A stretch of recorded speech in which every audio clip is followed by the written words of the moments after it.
Thank you, Deputy Speaker. In the last decade, under the former Liberal National Government, Australia suffered under them, a government that simply did not take the action needed to deal with the cost of living. Even as they saw the issues year after year and budget after budget, they left Australian households to fend for their own against some enormous structural problems within our economy. Not once did they actually consider dealing with the long-term cost of living issues. It was always the quick fix for them, or even sometimes, Deputy Speaker, no fix.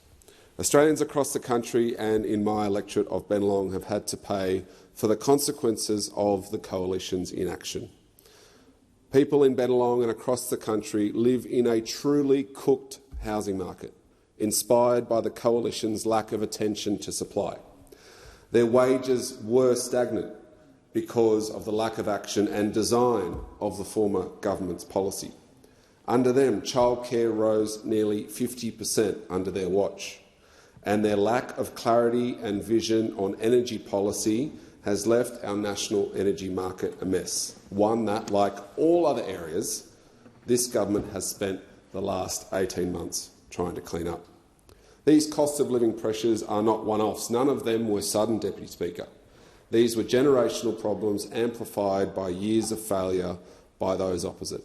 But what I just find extraordinary, Deputy Speaker, is that when government relief, that when solutions are proposed that have been factually proven to limit and sometimes reduce inflation, those opposite have the audacity to argue that there is no plan or that there has been no relief to Australians.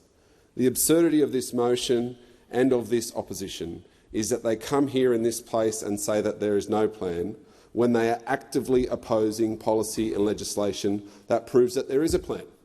They complain about energy prices when they voted down energy price relief. They say that healthcare costs are going up whilst they oppose elements of our cheaper medicines plan.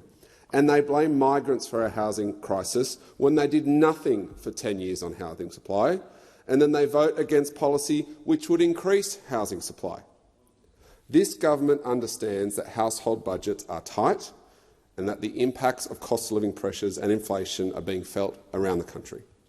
That's why we just won't sit on our hands while Australians are struggling, and that's why we are out in our electorates and in this place every single day working to address inflation and cost of living challenges.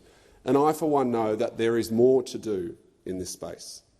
Our plan to date exists. It's real, and it involves energy bill relief. It involves cheaper childcare, increased Medicare bulk billing rates, reduced medicine costs, boosted income support payments, enhanced rental assistance, fee-free TAFE and training, increased affordable housing, expanded paid parental leave, and real efforts to stimulate wage growth.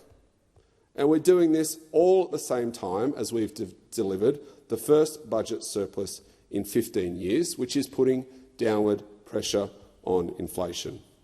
We know that this plan is working because the facts show it is. ABS data indicates that without our cost of living policies, CPI would have been approximately 0.5 percentage point higher throughout this year.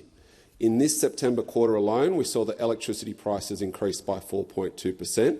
Without the government's intervention, they would have surged by 18.6%. Childcare costs have decreased by 13.2% as a result of our policy we took to the election. Without these adjustments, costs would have increased by 6.7%.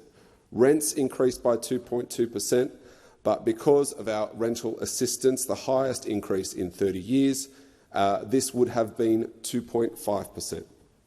I want to also acknowledge that sometimes these programs are hard to understand and are hard to apply for, particularly for culturally and linguistically diverse communities like mine. So that's why I'm one of many MPs that's actually doing something about it. On the 11th of December, I'll be hosting a cost of living help hub in Eastwood, where I'll be bringing together government and non-government services like Services Australia, Centrelink, Service New South Wales, CCA New South Wales, the Energy and Water Ombudsman, so that people in Bennelong can talk to people and access the support that is available to them. I'll also be providing services to translate in Mandarin, Cantonese and Korean for people who need it. Providing cost of living support isn't just about good policy, it's about making sure people get access to it, and that's what this government's doing.